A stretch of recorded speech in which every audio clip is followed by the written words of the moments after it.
At the start of the scene, we see a father with his son. His son's name is Nick. He takes his son into a room and talks to him about a girl. He says, "A girl will give you a flower and you must always be there for her. You love me, right? You'll do this, won't you?" Nick says, yes. Nick's father is very scared. Suddenly, a team of people with guns shows up. Nick's father tells him to hide, and he does, watching as they kill his father. The group kills everyone in the room. A little while later, they leave. Then we find out that there's a company or group named Phantom behind all this. In this world, some people have different superpowers, which they get from using certain drugs. It's believed that these powers date back to World War II, when armies used these drugs to gain natural superpowers and become even stronger. This is how the story unfolds. This movie, as the story unfolds, it will reminded you of a jacked-up version of one of those 1940s crime thrillers, where everyone speaks in a hard-boiled patter, and what happens isn't nearly as important as how it all looks happening. After that, the story shifts to Nick's lifestyle. He has the power to control objects without touching them. Now he's grown up and lives on his own. He goes out to relax and ends up in a park where he plays a gambling game, but he loses. And the people there start beating him because he doesn't have the money to pay them back. Nick's life is in a pretty bad state. He runs back home, and a little while later, 2 men from Phantom come in. These guys have the ability to touch something and know its past, and they learn all about Nick's past. Nick is a bit scared and keeps an eye on his gun in case he needs it. After searching around, the 2 men leave, which calms Nick down a bit, and he takes a seat. A little later, a girl named Cassio, who is his neighbor and has the ability to see parts of the future, comes over and starts to bother him. She talks about a lottery with a prize of $6 million. Then the 2 of them head out together. From here, Nick and Cassio sit in a hotel where Cassio is trying to convince Nick to join her in playing the lottery. She says they are bound to win because she can see some glimpses of the future.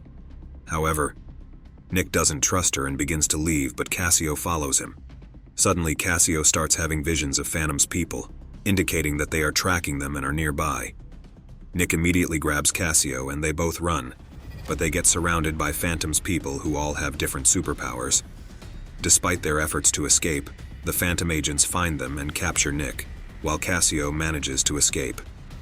As they are about to kill Nick, one of the Phantom agents who can see the past has a vision and decides to spare Nick's life.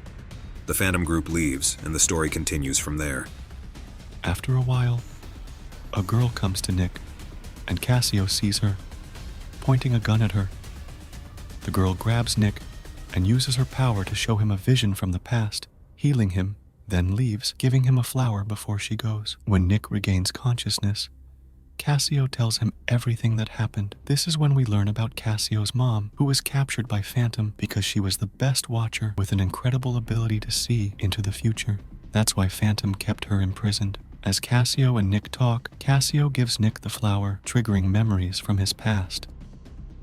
After that, we see a scene in a market where the Phantom group captures another girl named Kira. Kira is a girl who was escaped from Phantom some time ago, so that's why they captured her.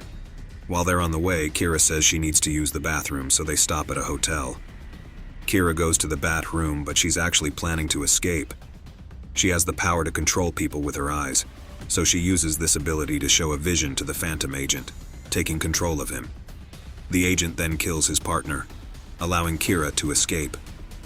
She manages to deal with the situation and make her getaway. Back at the scene, Nick and Cassio. Cassio has painted a picture of something that's about to happen, as she has the ability to paint future events. She tells Nick about the girl they're looking for, the one who can control people with her eyes. They believe this girl could lead them to the suitcase that could end Phantom's operations. While discussing all this, they visit another Watcher to get more information about the girl. After meeting the Watcher, they find out where Kira is and head to meet her. When Nick and Cassio reach Kira, she immediately starts shooting at them. it's revealed that Phantom injected Kira with the same drug from the suitcase, but it had no effect on her. Kira's DNA is unique, which is why Phantom is after her. Nick talks to her, and we find out that they knew each other from before. Cassio is confused by this sudden familiarity between them. The group leaves together and stops at a house where Cassio senses through her powers that Kira might be a threat to them. However, Nick ignores her concerns. While Cassio is outside, Nick and Kira share a kiss. Later, Cassio comes back home, seemingly intoxicated, and goes to sleep. Then the next day, Nick is feeling confused and angry, so he finds out where the Phantom people are staying and goes to a hotel to confront them. He goes in alone, carrying 2 guns, and uses his power to aim at them. However, the Phantom agents have many superpowers, and they start fighting using their abilities. In the end, Nick loses because he doesn't have full control over his powers, and he gets beaten up pretty badly. For some reason, the Phantom agents decide to let him go after this. Meanwhile, Nick goes to meet Kira, but she's very sick and in urgent need of a specific medicine that only Phantom has, because she escaped from them. She's gotten very weak, and without the medication she could die. So they come up with a plan. Nick suggests that he leave a note for everyone, detailing what to do. The first step is to return Kira to Phantom so that she can get treated quickly. Then they can save her later. Nick also realizes that he'll have to erase his memory, because Phantom can use a watcher to track everyone through his memories. With this in mind, everyone sets out on their respective paths. First, one of them takes Kira to the Phantom agents and leaves her with them. The Phantom group takes her away, but they can't harm her because she's a key asset to them. After that, Nick goes to a person who can erase memories. This person had previously helped Cassio. He works for money, so Nick gives him some cash, and with his help he erases his memory. When Nick regains consciousness, he has nothing left except a note. The note says, "Go to home."